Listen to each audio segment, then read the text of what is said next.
ये जो आपने बयान दिया है रामचरितमानस के उत्तरकांड को लेकर, आप उस पर अभी भी कायम हैं? उत्तरकांड पर भी, सुंदरकांड भी पर भी, अरण्यकांड के भी कुछ अंश हैं। तो मेरा ये कहना है कि उसी सुंदरकांड में लिखा हुआ है, ढोल गंवार शूद्र पशु नारी सकल तारना के अधिकारी। अब बताइए, ढोल पीटने लायक है, तारने लायक है, गंवार तारने लायक है, शूद्र तारने लायक है, संपूर्ण नारी जाति को उसमें तारने का विषय बताया गया है, और फिर पशु को भी बताया गया है। अब बताइए, पशु के बारे में आज अद्यतन क्या है कि पशु जो दुधारू होती है उसका ना सुनने पर ज्यादा दूध देती है, तो तारने पर देगी। तो मेरा यह कहना है कि संपूर्ण नारी जाति को और वंचित समाज को जिस ग्रंथ के जिस अंश में अपमानित किया गया है उसके खिलाफ मैं खड़ा हूं। लेकिन देखिए, विद्वान जो है अपने उस ग्रंथ, इतना बड़ा ग्रंथ है, उसको अपनी अपनी तरह से व्याख्या करते हैं। इसको आप पॉजिटिव वे में भी व्याख्या किया जा सकता है अगर देखा जाए तो। नो मैं इसको क्या व्याख्या करूं? अधम जात में विद्या पाए, हो ही जथा अहि दूध पियाए। मतलब क्या हुआ? अधम जाति के लोग विद्या पाकर के जहरीला हो जाएंगे। अधम जाति के लोग कौन है, जरा आप ही बता दीजिए। अधम मतलब होता है नीच भाईजान। विद्या पाकर के जहरीला हो जाएंगे, जैसे कि दूध पीने के बाद सांप जहरीला होता है। मैंने वंचित समाज के लोग शिक्षा ग्रहण करके जहरीले हो जाएंगे सांप के तरह, दूध पिए सांप के तरह।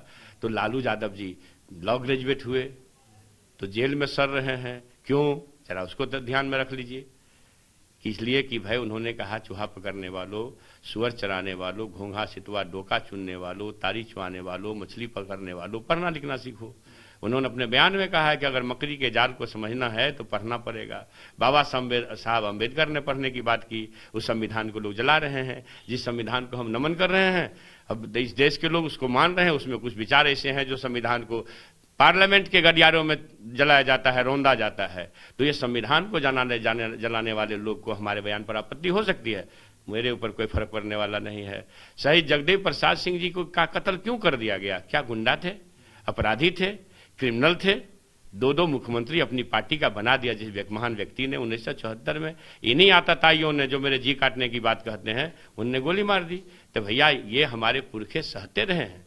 अगर हमें कोई गोली मार देगा, कम से कम हमारे एक एक बूंद के कतरे से हमारा समाज जग जाए, जो देश को ताकत देने वाला समाज बनेगा। आप ये बताएं, ये देश ताकतवर होगा 90 आदमी के मजबूत होने से कि 10 आदमी के मजबूत मजबूत होने से? जब हमारी सरकार, महागठबंधन की लोकप्रिय सरकार जातीय जनगणना की बात कही है, उस समय सारे पार्टी के लोग खड़े थे, अभी क्यों विरोध है? तो ये है, इन लोग यथास्थितिवादी लोग हैं।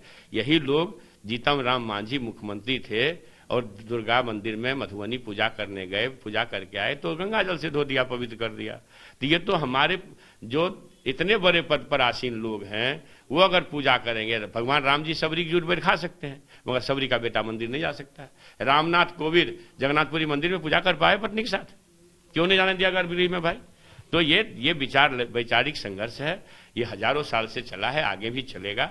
मेरा आपके माध्यम से इन नारी, संपूर्ण नारी जगत को और वंचितों को ये कहना है कि भैया अब भी समय है, जगो, नहीं तो छद्म हिंदूवाद के नाम पर आपका सर्वस्व नाश कर देगा, आपको शिक्षा से महरूम कर देगा। औद्योगिक घराने को खुश करने की शिक्षा नीति आ रही है, इसका प्रतिकार होना चाहिए, होगा। मैं इन चीजों के विरोध में हूं। अब पूजहि विप्रशील गुणहीना, न शूद्र ज्ञान गुण ज्ञान प्रवीणा। अब बताइए तो इसका क्या मतलब है? शील बने वेद गुण ज्ञान से प्रवीण भी अगर शूद्र है तो वह पूजनीय नहीं है। क्या लोग हमको व्याख्या बताएंगे? कुमार विश्वासी व्याख्या बताएंगे इसका। अब पूजिए विप्रशील गुणहीना, इसका मतलब बताओ, जो शील गुण से हीन भी विप्र है तो पूजा के योग है? अरे भैया, अब ये कहां लिखा हुआ है? आप बताइए। लेकिन आप शिक्षा मंत्री भी हैं, आपका काम शिक्षा देना भी है, उसमें अच्छी बातें भी तो हैं, केवल बुरी बातें? मैं तो बुरी बात का विरोध कर रहा हूं ना। मैंने कहा भगवान राम जी सबरी के जूठ बैर क्यों खाए, क्यों उनको जरूरत पड़ गई? इसलिए मेरी मानता है, कोई डिबेट करे, कि भगवान राम जी महसूस किए होंगे कि जाति व्यवस्था का अंत हो जाएगा अगर मैं सबरी का जूठ बैर खा लूंगा। लेकिन दुनिया वाले उनको धूपबत्ती दिखाते हैं, उनकी बात नहीं मानते हैं। भगवान की जी सुप्पन भगत डोम के यहाँ खाए, शायद इसलिए वो भी जाति व्यवस्था से कुपित थे कि भाई जाति व्यवस्था को अगर खत्म करना है तो हम आदर्श हैं, हम खाएंगे तो सब शुरू कर देगा। मगर लोग उनको धूपबत्ती दिखाते हैं, अगरबत्ती दिखाते हैं, उनका आचरण नहीं करते हैं। अगर आचरण किए रहते तो न तो रामनाथ कोविंद मंदिर जाने से रुकते और न जीताराम मांझी के मंदिर में पूजा करने के बाद मंदिर को धोया जाता, न मेरे जी काटने की फतवा जारी होती। तो ये वैचारिक संघर्ष है भाईजान, आप समझिए चीजों को। ये मूल जो रामचरितमानस है तुलसीदास जी का, उसमें कहा गया है कुछ 1800 ईस्वी में कुछ उसमें जोड़ा गया है या कुछ ये किया गया है। अभी आप दीपंकर जी की बात कर रहे हैं, आचार्य दीपंकर की। आज कुणाल किशोर भी यही बात। आचार्य दीपंकर जी अभी जी न्यूज पर शास्त्रार्थ हमसे साक्षात्कार के दरमियान लाइव पर थे। उन्होंने कहा कि उत्तरकांड के इस छंद को षड्यंत्र से जोड़ा गया है। तो क्या वो जो क्या कहते हैं, कब बोले आप, 1518 में, 1810 में, उस समय जिंदा थे, देख रहे थे षड्यंत्र किया जा रहा था। किस सोच से बता रहे हैं आप? संपूर्ण राइज ऑफ बुद्धिज्म पढ़ लीजिए, बुद्ध के विचारों का उत्थान पढ़ेंगे तो आपको लग जाएगा कि अस्पृश्यों का अपमान उस समय भी हो रहा था, नारी जाति का अपमान उस समय भी हो रहा था। कोई पढ़े तो rise of Buddhism. Rise of Buddhism Buddha विचारों के उत्थान के सबसे मुख्य कारण थे कि बुद्ध जी ने जो अस्पृश्य जातियां, जो द्विजवाद कह दूं या पाखंडवाद कह दूं, यथास्थितिवाद कह दूं, उसके द्वारा जो बनाए गए वंचित समाज है, उनका दुख दर्द देखा न गया, तकलीफ देखी न गई। तो 16 वर्ष की उम्र में यशोधरा अपनी धर्मपत्नी को छोड़ करके, अबोध बच्चा राहुल को छोड़ करके निकल गए दुनिया के तारण को मतलब शिक्षित करने के लिए, दुनिया के विचार से लड़ाई करने के लिए। और यही बिहार की भूमि पर, यही मगध देश में, इसी बिहार की भूमि पर उनको ज्ञान भी प्राप्त हुआ, मोक्ष भी प्राप्त हुआ, निर्वाण भी यही प्राप्त हुआ। आप समझ लीजिए।